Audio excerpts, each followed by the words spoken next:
Today I am presenting a technique to get the most out of your e-commerce orders that is both sustainable and affordable. I will be using materials from a recent Amazon.com order, a Blick.com order, flat paint brushes, and Blick brand polymer gesso. You may also opt to use a fine sandpaper at a rating of about 700 grit.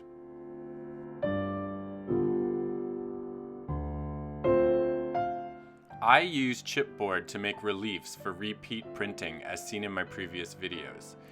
Blick.com ships these large chipboards to me with a $3 extra shipping charge as they must arrive flat and unmarred. That being said, not only does that get my chipboard here safe and sound, it offers me a gigantic corrugated cardboard box to work with, as well as 2 giant pieces of cardboard inside, sandwiching my chipboard. It also arrives stuffed with brown craft packaging paper. That is a lot of waste, and quite frankly, my bins don't need more trash. But today, we will be taking a look at how to use these packaging materials for our own painting use with acrylic, gouache, and watercolor paints. This does not mean the corrugated cardboard and brown filling paper are meant solely for painting. In fact, I implore you to attempt and fail at other mediums such as printing, collage, mixed media, and illustration. Using alternative materials immediately sets your artwork apart from standard materials purchased in store. And sometimes these materials help drive your artwork narrative. Plus, it's free. I will be executing this study on 2 small pieces of corrugated cardboard and brown packaging paper from my most recent Amazon order. I'm going to be painting multiple coats that require 24-hour dry times in between, so let's get started. With acrylic gesso, there are 2 options as to your textural finish. You can embrace paint stroke textures moving in horizontal lines or vertical strokes only for your first coat. The next day, you will do the opposite direction for the second coat. This creates a linen type or woven texture that emulates canvas. The type of brush that you use will decide how pronounced those textures are. The more coarse the bristle, the more pronounced the texture will be. If you are opting for a smooth finish, take your 700 grit sandpaper and sand each coat after it has dried for 24 hours lightly to remove any slubs or striations. Gesso is predominantly sold in an off-white color. This can be tinted with standard artist acrylic. Please remember that a little color goes a long way when mixing with white. Corrugated cardboard is quite durable, and one positive aspect to painting on this medium is that you can cut it into any shape and adhere multiple shapes together. There is no stretching and stapling and restretching of canvas. Use your gesso straight from the source, as added water will warp and distort your painting surface. While your gesso is wet, you may decide that your corrugated cardboard is warping too much. This will retract back while drying. However, you can also lightly spray water on the back of the cardboard. This helps me with my larger format pieces so that the medium takes up less space as it dries. I prefer to wait to cut down my cardboard until after all coats of gessos have dried. This prevents dried gesso droplets around the edges, and it also makes sure you work uniformly over the edge.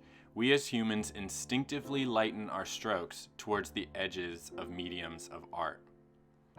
Once that is all done, you are ready to paint. So let's test these pigments.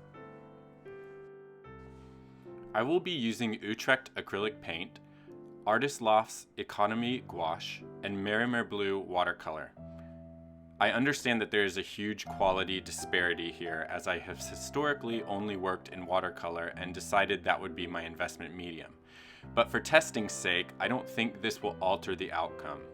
I will be painting cerulean blue from each set, both straight from the pan or tube on the left side and also watered down on the right side.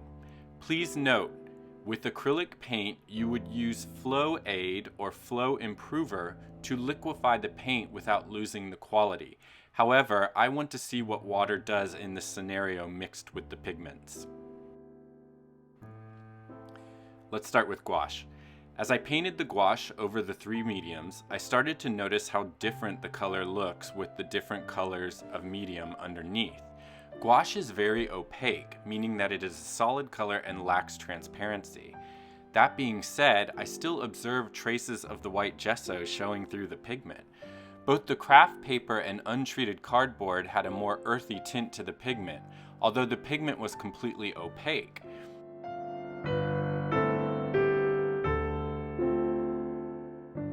As I watered the gouache down, the gesso seems to float the pigment so that the paint pooled and moved around. It almost instantly began to turn into translucent wash as I painted it, and by the end it was about 80% transparent when it dried. Both the untreated cardboard and craft paper allowed more of the brown tones to show through the paint pigments, but the paint still applied nicely and dried consistently on those two mediums. For the acrylic paint, the gesso still showed through on the left side. On the untreated cardboard, the brown tone of the medium began to show through, which began to alter the cerulean into a green tone. The craft paper surprisingly was a very opaque and actually ended up being the most opaque swatch of this entire test. As I watered the acrylic down, it began to puddle and pool on the gesso. It showed more green tone on the untreated cardboard, and then surprisingly became translucent and uniform on the craft paper.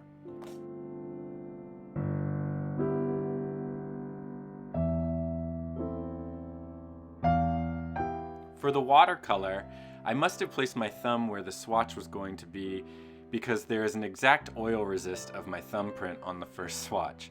Other than that, the watercolor pooled and was more erratic on the gesso. This is because gesso is not made for watercolor.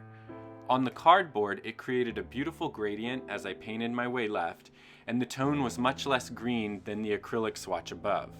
The craft paper absorbed the pigments, leaving a very light and translucent wash. As I added water, there was a stark contrast in the gessoed medium pigments as well as on the untreated cardboard. The craft paper almost showed no cerulean pigments.